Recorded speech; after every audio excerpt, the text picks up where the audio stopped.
สังโฆปฏิชานาตุมะยังเอตังปฏิปะยุคังสัปปริวารัง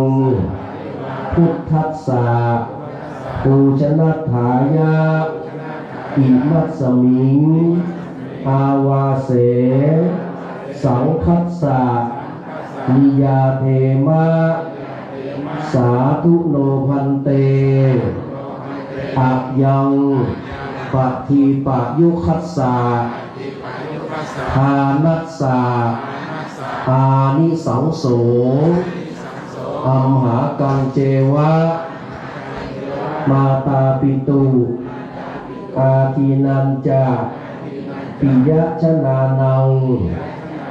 ทีฆะรตังอิตายะสุขายะสังวัตตุ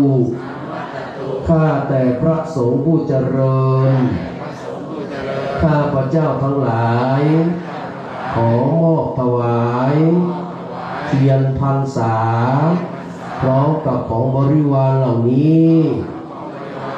ไว้ในอาวาสนี้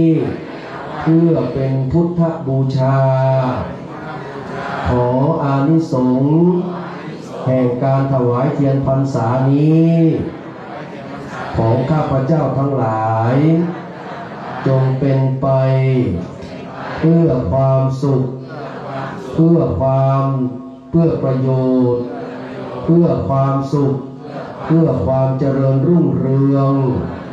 แก่ข้าพเจ้าทั้งหลายด้วยแก่บุคคลอันเป็นที่รักทั้งหลายมีมารดาบิดาเป็นต้นด้วยตลอดกาลนานเทอญท่านอาจารย์มหาประสิทธิ์ท่านอาจารย์พระมหาวิษณุเข้าน้อมนะครับถวายเทียนนำแล้วก็พี่น้องเขาศรัทธาญาติโยมที่อยู่พ้นใจก็ช่วยกันประเคนเลยนะครับนี่มันท่านอาจารย์ครับเทียนประสิทธิ์เล่มหนึ่งแล้วก็พระบุญธรรมเทียนภาษาเล่มหนึ่งแล้วจะแม่อัมพรพรมปัญญาเล่มหนึ่งนะนอกนั้นก็ช่วยกันเกณฑ์เอาเป็นกำแพงเป็นสาธุสาธุ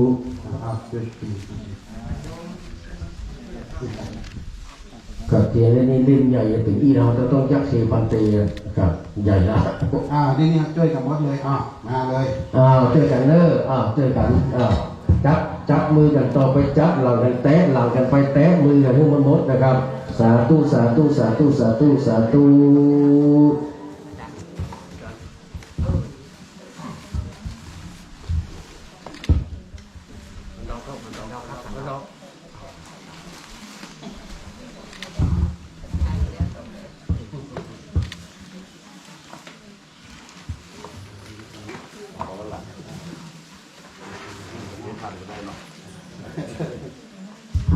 ก่อนที่จะฮับความเลิกของเล่าสักน้อยหนึ่งเนาะวัดเลิกต่อทีนี้เลิกต่อแปลว่าเป็นในหินสองลูกซ้อนกันซ้อนกันคับหลายอย่างเนาะเป็นเลิกต่อเป็นถือว่าแบกกันหนึ่งกันแบกแล้วแต่เนี่ยถ้าเรายอมปล่อยนะแต่เราจะปล่อยวางสบายเพราะนั้นแล้วตอนนี้เมื่อก่อนมันมีวัดเลยมีวัดอาตมาเคยมากับพระครูบาอาจารย์นุเมื่อสมัยเป็นพยมนั่นน่าจะประมาณ35 ปีที่แล้วเราเป็นพยมโดยพระครูบาอาจารย์นุมาเดินไปวัดพระแม่ละที่บ้านเกิดคนมีวัดอยู่แล้วก็ไปอยู่ไปพักอยู่ในวัดไปพักอยู่ในห้างโต้งมีวัดอยู่มันมีวัดอยู่เลยเพราะนั้นหลังจากนั้นไปต่อมาพระครูบาอาจารย์นุเริ่มมีดังขึ้นเลยมาศึกษาศรัทธาสาธุชนเราวัดถึงขึ้นมาครูบาอาจารย์อะไรที่ไหนก็เลยอยู่ที่นี่เพราะศรัทธาสาธุชนเมื่อไหร่ต่อมาก็โครงการเข้ามามีความดีไปเหมือนสิ่งอย่างเนาะโอ้ลำบากทีนี้เมื่อโครงการดีมาแล้วมาเคยมาไปไม่ประมาณเมื่อปีใหม่เมื่อที่ผ่านมาก็เข้ามาสัมภาษณ์ครั้งนึงว่าเริ่มต้นเท่าไหร่ว่าอยู่ตรงนี้ไปมาเลยพูดจะก็เพิ่มลูกเลยติดต่อ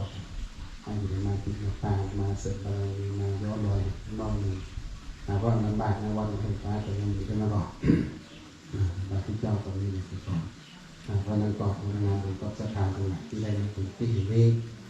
เกิดการดูแลเป็นการดูแลศาสนาอุบายการที่ได้อยู่เนี่ยอยู่ตรงบางตรงนั้นถือว่ามีประโยชน์นะศรัทธาหัวไปเพิ่มหายละสัตว์ประสิทธิ์ที่เพิ่มต่อปากที่กระทาสัตว์ที่จะรู้ในทางไปตรงนั้นวันละต่อก็คุยกันโดยเข้ามาเป็นที่จะดีขึ้นเนาะปฏิบัติของนี่เราจะได้กล่าวเป็นน้อยเล่าไม่เป็นอาตมาก็คนมาจากอีสานเนาะมาจากอีสานจังหวัดอุดรบ้านเดิมเกิดก็เกิดอยู่ที่โคราชแต่ว่าไปบวชศึกษาอยู่ที่อุดรก็อายุมากขึ้นก็เลยคิดว่าอยากจะหาที่อยู่ภาวนาอยู่วาระสุดท้ายเนาะทางอีสานวัดก็เยอะในเมืองวัดก็เยอะพระก็เยอะญาติโยมชาวบ้านจะทำบุญที่ไหนก็มีครูบาอาจารย์ให้ทำบุญเยอะแยะเนาะแต่ว่าทำบุญโดยทางที่ห่างไกลหาวัดไม่มีหาพระไม่มีเนาะเวลาญาติโยมเขาอยากทำบุญที่พึ่งทางใจเนาะผู้นำทางด้านศาสนาไม่มีเนาะเลยตัดสินใจได้ขึ้นมาอยู่บนดอยเนาะขึ้นมาอยู่ข้างบนเนาะ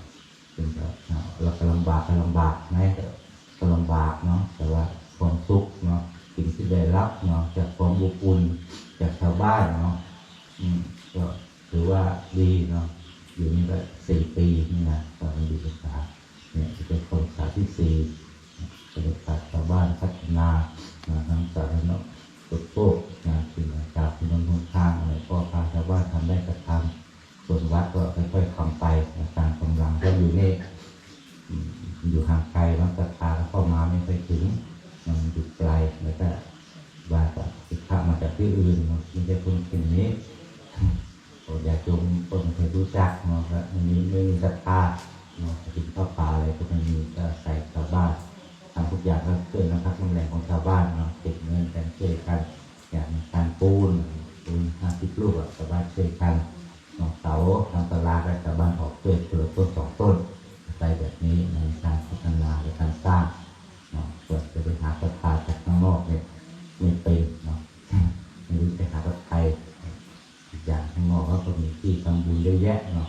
อย่างเราไปไม่รู้จะหายังไงแต่อยู่แบบที่เป็นชาวบ้านไป